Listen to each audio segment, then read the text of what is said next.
Hello, my dear students. So let's start our exercise questions from chapter 2, that is matter around us pure. तो हमने इन text question कर लिए थे. Hopefully आपने वो सारे सॉल्व कर लिए होंगे. And if you like my work kindly subscribe. तो फर्स्ट क्वेश्चन है, which separation technique will you apply for the separation of the following. कि कुछ चीज़ें दी हुई हैं, कुछ कंडीशंस है कि किसी में कुछ मिला हुआ है, ठीक है, मिक्सचर बना हुआ है. तो आप कौन सी सेपरेशन, उनको सेपरेट करने की टेक्निक जो है वो यूज़ करोगे. ठीक है, तो फर्स्ट है sodium chloride from its solution in water. Sodium chloride क्या होता है? नमक. तो पानी के अंदर वो घुला हुआ है, जैसे कि समुद्र का पानी. तो आप कौन सी टेक्निक यूज करोगे? इवापोरेशन. उसको बॉयल करोगे तो जो पानी है वो इवापोरेट हो जाएगा और सोडियम क्लोराइड के क्रिस्टल बन जाएंगे. सेकंड है ammonium chloride from a mixture containing sodium chloride and ammonium chloride. तो किसी मिक्सचर में सोडियम क्लोराइड और अमोनियम क्लोराइड है तो आप यूज़ करोगे सब्लिमेशन. कि जो अमोनियम क्लोराइड है वो सबलाइम होता है, कि वो डायरेक्टली सॉलिड से वेपर बन जाता है. C is small pieces of metal in the engine oil of a car. तो बहुत सिंपल है, ऑयल के अंदर कुछ मेटल के पीसेज है तो हम फिल्ट्रेशन को यूज़ करेंगे. D different pigments from the extract of the flower petal. तो जैसे ही पिगमेंट आया तो आपने क्या देखोगे, क्या यूज़ करेंगे हम? Chromatography.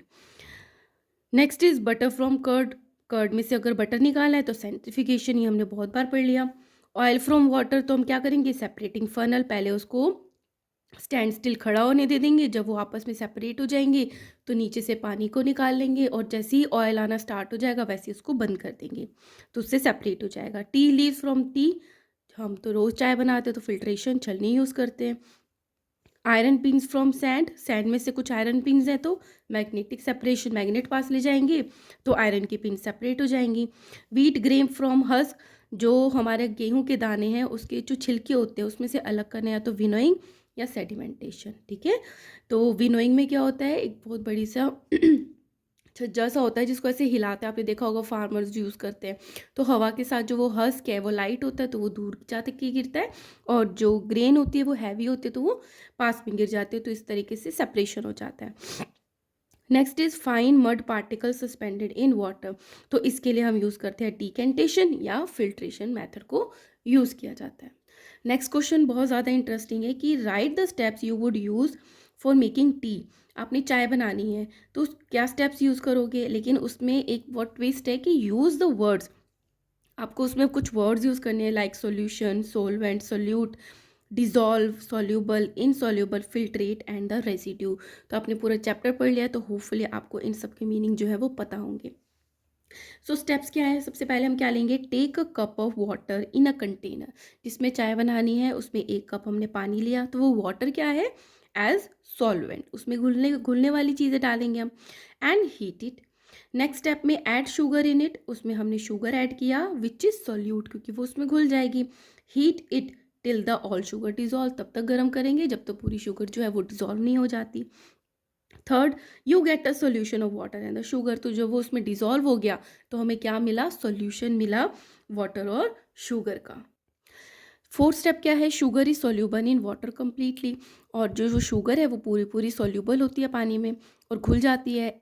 Next, add half a tea spoon of tea leaves. हमने आधा चम्मच क्या डाला? टी लीव्स डाले. It is insoluble in water. वो डाल तो देते हैं, वो अपना फ्लेवर तो देते हैं बट इनसॉल्यूबल होते हैं, वो घुलते नहीं हैं. नेक्स्ट है बॉयल द कंटेंट. इन सब कंटेंट को हमने गर्म किया. Add milk which is also soluble. वो भी आपस में मिक्स हो जाता है, सोल्यूबल हो जाता है इन द वाटर. और फिर से हम उसको क्या करेंगे? Boil again. Seventh, filter the tea with the help of the strain. फिर हमारी चाय बन गई तो हम उसको छान लेते हैं स्ट्रेन की हेल्प से. The T collected in cup is filtrate. क्योंकि वो छन के बाहर आया है तो जो हमारी चाय होती है वो होती है filtrate. And the tea leaves collected from the strainer is residue. तो जो बचा हुआ चीज़ होती है, जो हमारी छलनी में बच जाता है स्टेनर के अंदर, वो क्या कहलाता है? रेजिड्यू कहलाता है. तो इस तरीके से हमने सारे वर्ड्स जो है चाय बनाने में यूज़ कर लिए. Now third question is Pragya tested the solubility of the different substances at the different temperature and collected the data as given below. तो प्रज्ञा ने क्या किया? कुछ सब्सटेंसेस लिए, potassium nitrate, sodium chloride, potassium chloride, ammonium chloride, ये substances लिए और उनकी सॉल्युबिलिटी को चेक किया अलग अलग टेम्परेचर पे. जैसे यहाँ पे टेम्परेचर है केल्विन में गिवन है 283, फिर बढ़ाया 293 और बढ़ाया 313, अगेन बढ़ाया 333, फिर और बढ़ाया 353. तो ये इंक्रीजिंग टेम्परेचर में है। फिर उसने क्या किया, उसको नोट किया कि पोटेशियम नाइट्रेट की सॉल्युबिलिटी कितनी है, किसमें, इसमें लिखा है क्वेश्चन में, results are given in the following table as gram of the substance dissolve in 100 grams of water from a saturated solution. सब में हमने 100 ग्राम ऑफ वाटर लिया है, बट उसने देखा कि जब टेम्परेचर 283 था तो 21 ग्राम ऑफ पोटेशियम नाइट्रेट था जो डिज़ोल्व हो रहा था 100 ग्राम ऑफ वाटर में।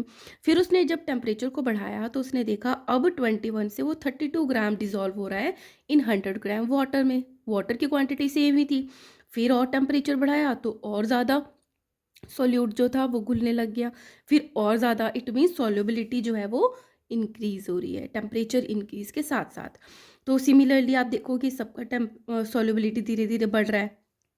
सोडियम क्लोराइड का कम बढ़ रहा है, पोटेशियम क्लोराइड में भी सॉल्युबिलिटी जो है टेम्परेचर के साथ बढ़ रही है, अमोनियम क्लोराइड में भी बढ़ रही है। तो ये उसने अपनी जो स्टडी है, जो रिजल्ट है, वो उसने इस तरीके से नोट कर लिया। अब इससे रिलेटेड क्वेश्चंस है। तो ए क्वेश्चन है, what mass of potassium nitrate would be needed to produce a saturated solution of potassium nitrate in 50 gram of water at 313 K। तो क्वेश्चन का क्या मतलब है, अभी तक हमने जो चार्ट देखा था उसमें जो भी ग्राम्स थे किसी भी चीज़ के, किसी भी सब्सटेंस के, वो कैसे थे, वो भी ग्राम्स में गिवन थे और वो गिवन टेम्परेचर पे थे और वो 100 ग्राम ऑफ वाटर में थे। बट यहाँ क्वेश्चन में पूछ रहे हैं कि 50 ग्राम ऑफ वाटर में अगर 313 केल्विन है तो कितना हमें उसको सैचुरेट करने के लिए, पानी को, वाटर को सैचुरेट करने के लिए कितना क्या चाहिए, पोटेशियम नाइट्रेट चाहिए। तो क्या करेंगे हम, इसको देखेंगे। तो यहाँ पे है पोटेशियम नाइट्रेट, यहाँ टेम्परेचर है 313, तो सॉल्युबिलिटी कितनी है 62, मतलब 62 ग्राम ऑफ पोटेशियम नाइट्रेट चाहिए हमको 100 ग्राम ऑफ वाटर को सैचुरेट करने के लिए। बट हमारा क्वेश्चन है 50 ग्राम को, तो उसी अकॉर्डिंग हम उस क्वेश्चन को सॉल्व करेंगे। जैसे आप छोटी क्लासेस में करते आए हो कि mass of KNO3 potassium nitrate to produce a saturated solution of KNO3 in 100 grams of water at 313 Kelvin is 62 ग्राम की 100 ग्राम ऑफ वाटर को इतने टेम्परेचर पे सैचुरेट करने के लिए हमें 62 ग्राम KNO3 चाहिए। Therefore the mass of the KNO3 1 gram of water, अगर हमें 1 ग्राम में घोलना हो तो कितना हमें चाहिए एट 313 K पे 62 अपॉन 100, ये क्या है, ग्राम ऑफ KNO3 चाहिए 1 ग्राम वाटर को सैचुरेट करने के लिए। अब 50 ग्राम को सैचुरेट करने के लिए क्या चाहिए, इंटू 50। ये 1 ग्राम की वैल्यू है तो 50 की कितनी होगी, इंटू 50। तो जब आप इसको 2 से डिवाइड करोगे 31, फिर इसको डिवाइड किया, पहले इसको डिवाइड किया, 51 से 50, 52 ज़ार 100, फिर 2 से इसको डिवाइड किया 31, तो आपका आंसर आ गया 31 ग्राम। तो 31 gram of KNO3 is required to saturate the 50 gram of water at 313 kelvin. ये पूरा लिखना है आपको, right. Next is Pragya makes a saturated solution of the potassium chloride in water at 353 Kelvin and leaves the solution to cool at room temperature। क्या कह रहे हैं कि प्रज्ञा ने क्या किया, पोटेशियम क्लोराइड का 353 केल्विन पे पूरा सैचुरेटेड सॉल्यूशन बना दिया जितनी रिक्वायरमेंट थी, and leaves the solution to cool at room temperature. फिर उस सॉल्यूशन को जो सैचुरेट हो गया था उसको छोड़ दिया ताकि वो ठंडा हो जाए रूम टेम्परेचर पे। What would she observe as the solution cools, तो क्या ऑब्जर्वेशन होगी जब उसका जो सोल्यूशन है वो ठंडा हो जाएगा, explain. Answer is the crystals of the potassium chloride will be obtained on cooling the saturated solution. कि क्या होगा, जैसे ही वो ठंडा हुआ तो उसको क्रिस्टल्स मिल जाएंगे पोटेशियम क्लोराइड के। So this is because the solubility of the solute decreases with the decrease in temperature. क्या हुआ कि जब मिक्सचर था हमने उसको हीट दी तो वो लिक्विड में कन्वर्ट हो गया, और जैसे ही हमने उसको कूल डाउन दिया तो सॉल्युबिलिटी जो थी सॉल्यूट की वो कम हो गई, जिसकी वजह से वो क्रिस्टल्स बन गए, right. Now find the solubility of the each salt at 293 kelvin. Which salt has the highest solubility at this temperature. ये 293 केल्विन पे सॉल्युबिलिटी गिवन है, पोटेशियम नाइट्रेट की 32, पोटेशियम क्लोराइड की 36, potassium this is the sodium chloride 36, potassium chloride 35, ammonium chloride 37। तो ये इनकी solubility है। सबसे ज़्यादा सॉल्युबिलिटी किसकी है, 100 ग्राम्स ऑफ वाटर में अमोनियम क्लोराइड की सबसे ज़्यादा है, क्योंकि सबसे ज़्यादा क्वांटिटी इसकी डिजॉल्व हो रही है। तो यही चीज़ लिखी है यहाँ पे भी। यहाँ पे इनकी solubility given है and ammonium chloride has the higher solubility at this temperature. Now next is what is the effect of the change of temperature on the solubility of the salt, कि किसी भी सॉल्ट में अगर temperature change करते हैं तो solubility पे क्या इफेक्ट पड़ता है. तो सॉल्ट का है sodium chloride. So the table clearly depicts that the solubility of the salt is depended upon the temperature and increases with an increase temperature. तो जैसे मैंने स्टार्टिंग में बताया कि जो सॉल्युबिलिटी है किसी भी सॉल्ट की वो डिपेंड करती है उसके टेम्परेचर पे, और जैसे जैसे टेम्परेचर बढ़ता है सॉल्युबिलिटी भी इंक्रीज होती रहती है. Fourth question is explain the following giving examples. आपको इनका एक्सप्लेन भी करना है और एग्जाम्पल्स भी देने हैं, राइट. तो फर्स्ट है सैचुरेटेड सॉल्यूशन. क्या होता है saturated solution? It is a state ये एक स्टेट है, मतलब स्टार्टिंग में नहीं थी, ये सैचुरेट कर दिया गया है. So it is a state in which no more solute can dissolve further in given solvent. कि कोई गिवन सॉल्वेंट है उसके अंदर हमने इतना सोल्यूट डाल दिया कि अब और ज़्यादा सोल्यूट जो है वो डिजॉल्व नहीं हो रहा at a given temperature is called the saturated solution. उसको क्या बोलेंगे हम? saturated solution.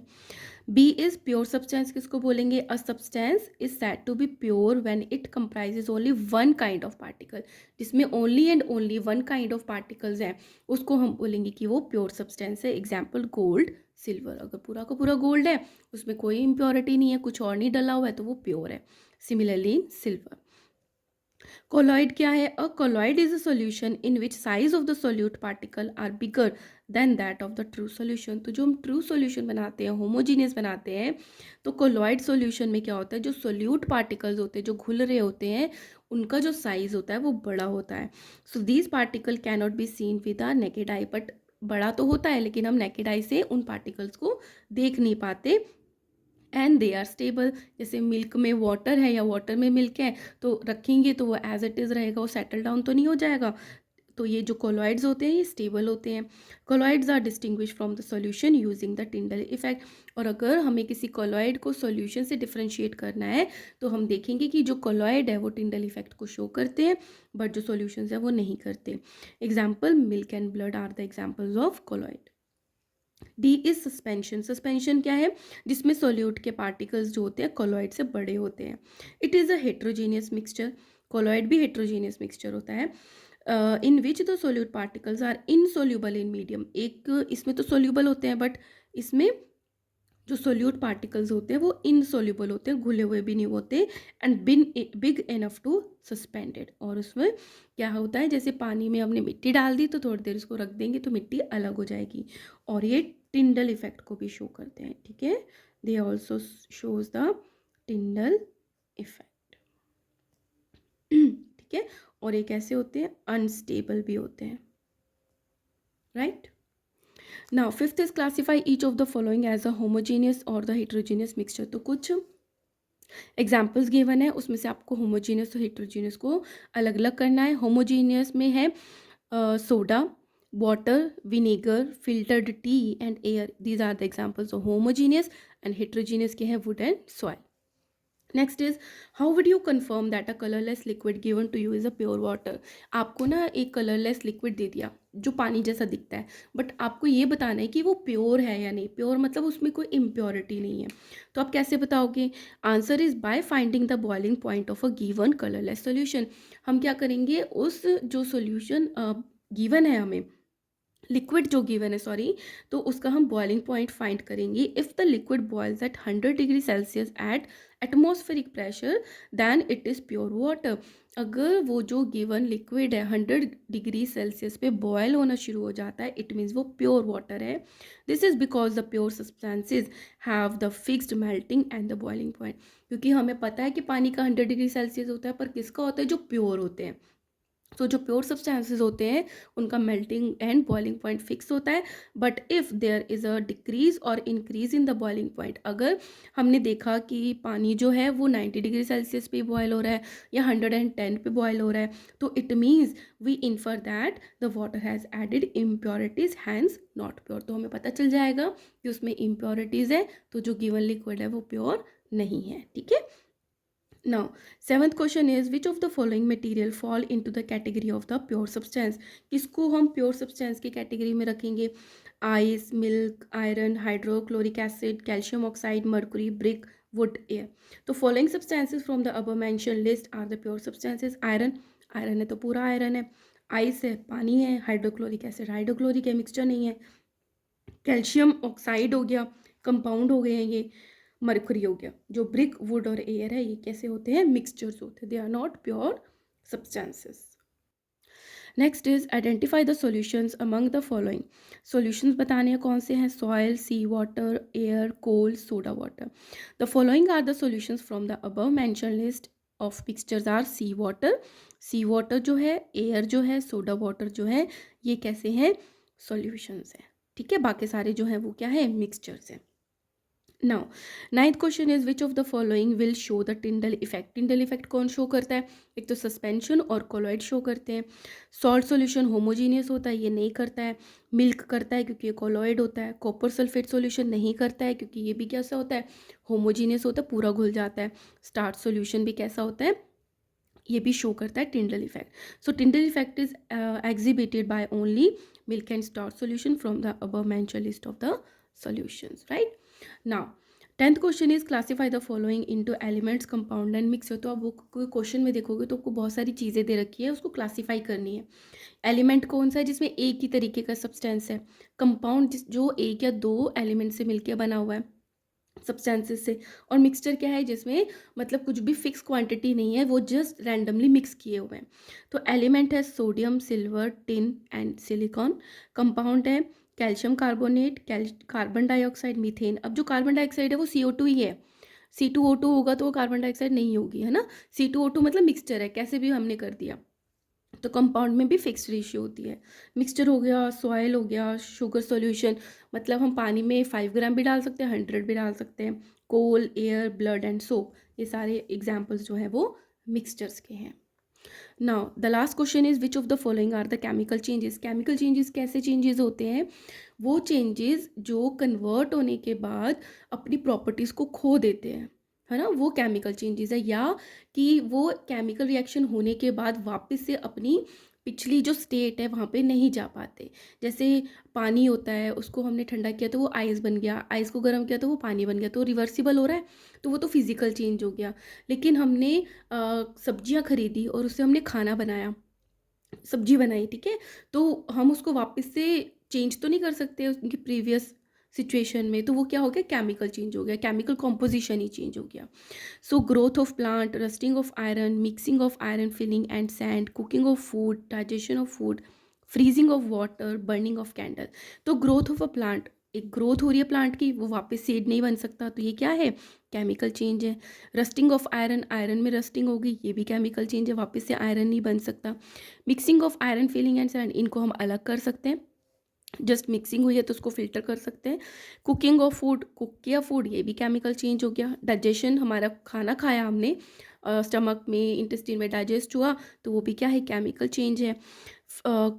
Freezing of water, ये तो क्या है? फिजिकल चेंज है, केमिकल चेंज नहीं है. हमने आइस से वाटर, वाटर से आइस बना सकते हैं. बर्निंग ऑफ कैंडल, ये भी क्या है? एक केमिकल चेंज है कि हमने कैंडल को बर्न किया तो अगेन वापस से हम उसको बैक स्टेज पे नहीं लेके जा सकते.